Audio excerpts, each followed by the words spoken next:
In 1992, 3 teenage girls disappeared after hitchhiking to a local festival in Alcàsser, Spain.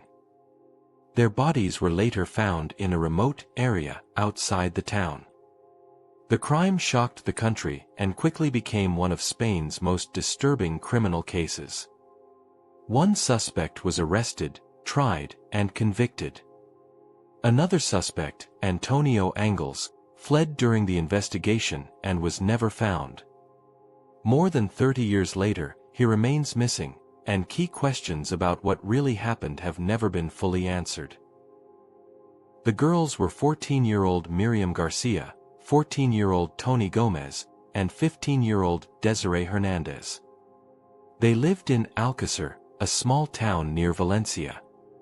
On the night they disappeared, they were trying to get to a nearby town to attend a local festival. Hitchhiking was common in the area at the time. It was something teenagers did without much concern. The distance was short. The roads were familiar. And the community was close-knit. That night, the girls were last seen getting into a car on the outskirts of Alcàsser. That sighting is the final confirmed moment when all 3 were known to be alive. After that, there are no verified contacts. No phone calls. No confirmed witnesses. From the start, investigators focused on establishing the timeline.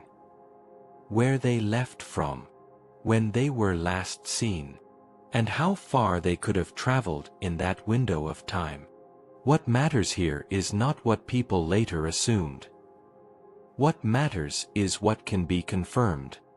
3 girls left home together. They intended to return that same night. And after that final sighting, they vanished. When the girls did not return home that night, their families became concerned. At first, there was hope that they were simply late. That hope faded quickly. By the next day, the families reported them missing. Local police began basic search efforts around Alcàsser and nearby routes. Officers checked roads, fields, and common gathering places. Very early on, there was confusion. No one could agree on which road the girls had taken. Some reports placed them on one highway. Others pointed in a different direction. There were scattered sightings, but none could be confirmed.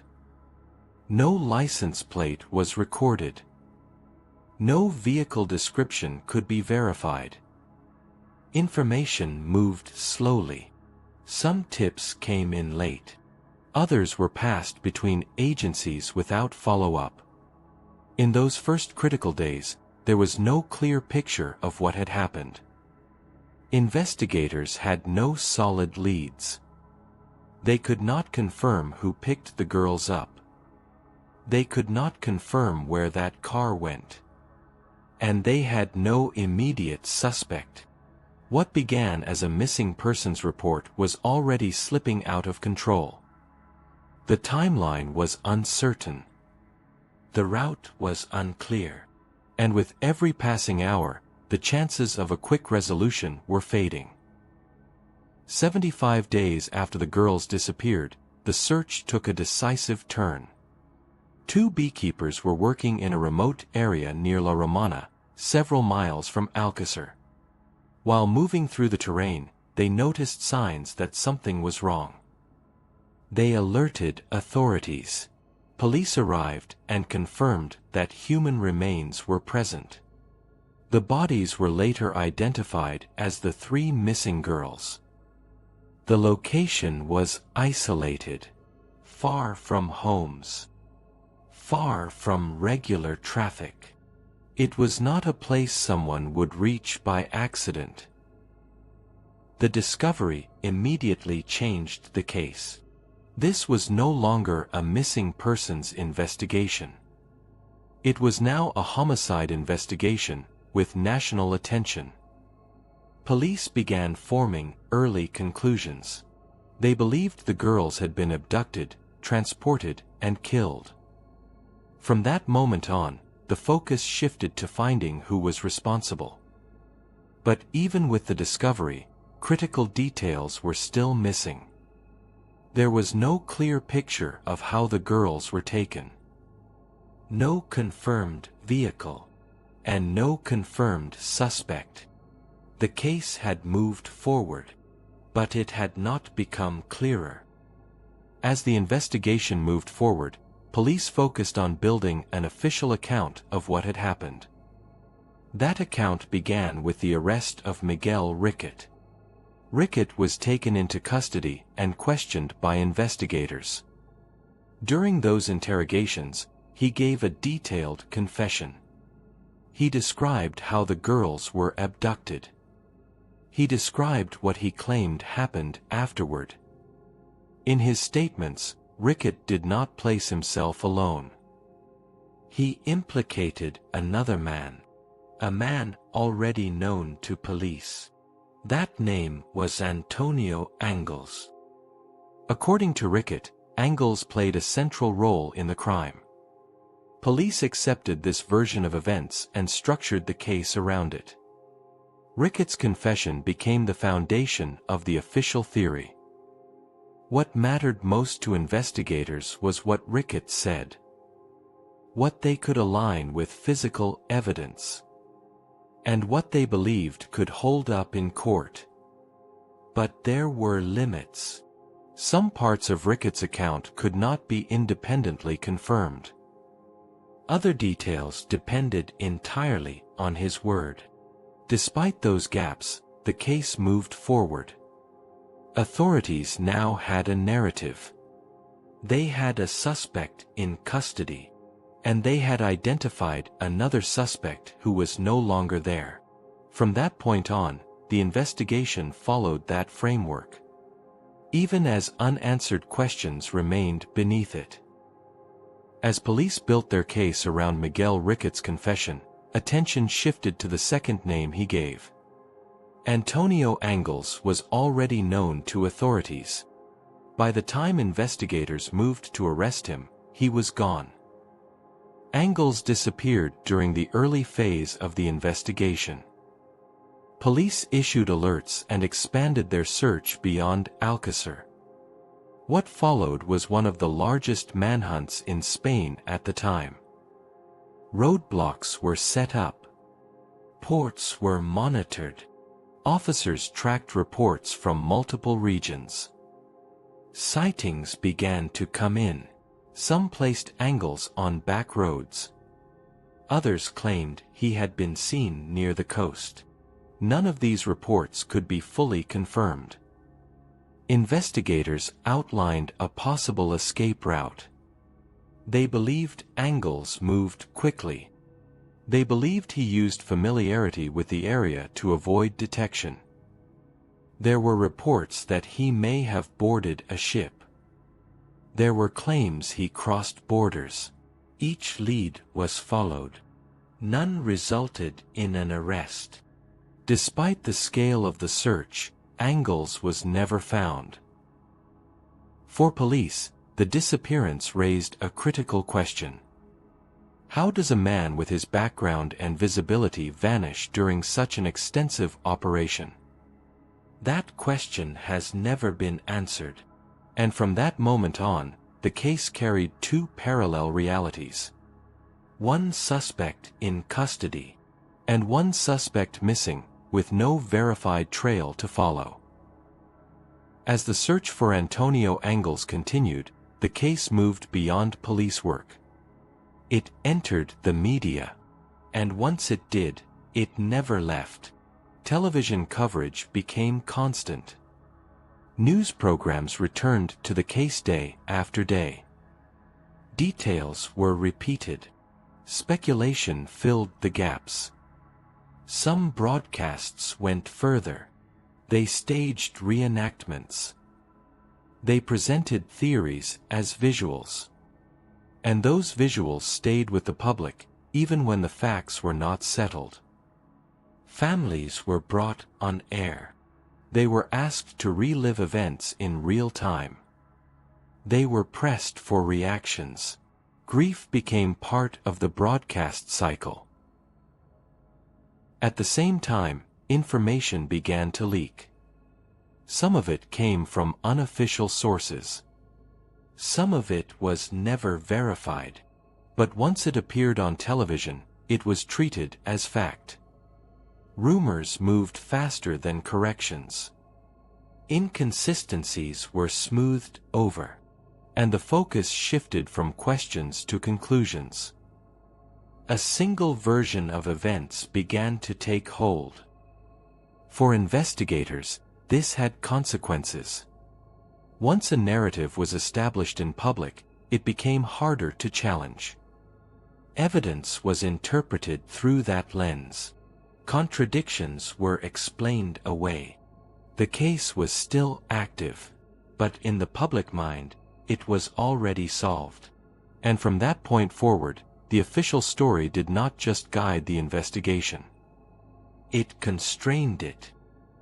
As the case moved forward, cracks began to show. They did not appear all at once. They emerged over time. Some timelines did not line up. The sequence of events described in confessions conflicted with other known facts. Travel times were questioned. Certain movements could not be confirmed. There were also problems with the evidence. Some details described by Miguel Ricart did not match what investigators could verify. Other claims could not be tested at all. Forensic clarity was limited. Not every conclusion rested on physical proof. In several areas, assumptions filled the gaps left by missing data. Witness accounts added more uncertainty. Some statements changed over time. Others were disputed outright. A few were never fully reconciled. None of these issues stopped the case, but they complicated it. Each inconsistency raised questions that were never fully answered. Taken alone, these problems might have seemed manageable. Taken together, they formed a pattern of unresolved doubt. By this stage, the investigation had an official story. But beneath that story were unanswered questions. Questions that did not disappear with time. The case eventually moved to court. The defendant was Miguel Ricart. Antonio Anglés was not present. Ricart was tried and convicted for his role in the crime. The court accepted his confession as central evidence.